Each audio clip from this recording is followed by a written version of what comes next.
Welcome to what I consider to be one of the most important chapters in this entire Photoshop lesson series. It's on selection. Selection is a keystone skill, and by that I mean it's something that will impact everything you do in Adobe Photoshop. A day would not go by if you worked in Photoshop for 8 hours that you would not be relying on selection to help you do things. Now I'm going to press the Tab key. That kind of isolates everything. Remember, Tab means get rid of my panels and let me work without them. If you know the shortcuts to get to things, you could work this way, and it kind of eliminates the distraction. If I pick up my paintbrush tool, I think you know what's going to happen if I begin painting. But the thing to remember here is that I can go anywhere and do anything I want to in that image because I didn't select anything, and I love undo. So let's go ahead and press the undo key.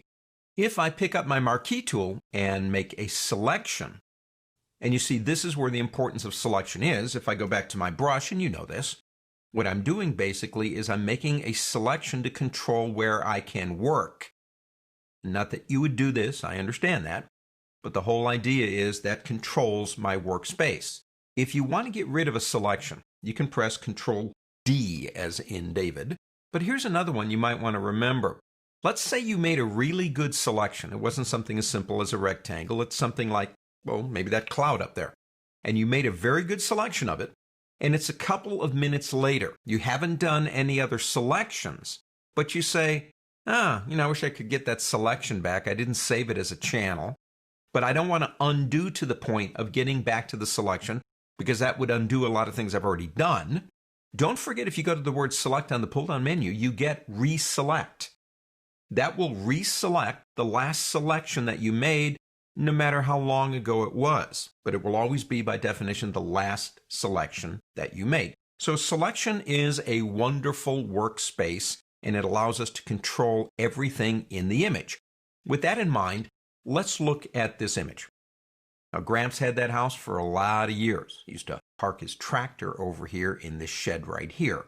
You know what? I think that shed should be a little bit lighter. How about something like this? Yeah, that looks a little bit better.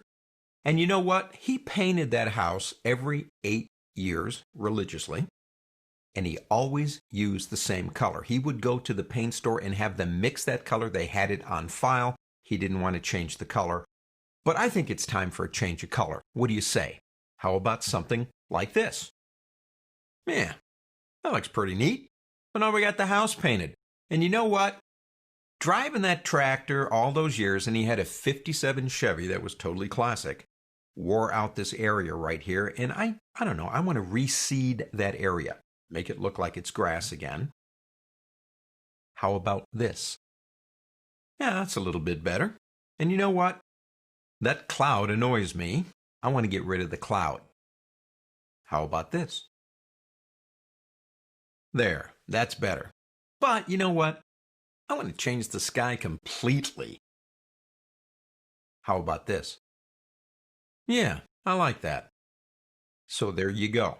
Now, what did I do? Everything that I did involved things like adjustment layers, color switches, curves, levels. All those things are there. But they would not have been possible without accurate selection techniques. So the difference between understanding selection and just kind of like bullying yourself into it is the difference between taking a half hour to make that selection to change the color of that house, or 2 minutes, or even 1 minute, because you know what you're doing. That's what this chapter is all about. It's all about selection. On to the next.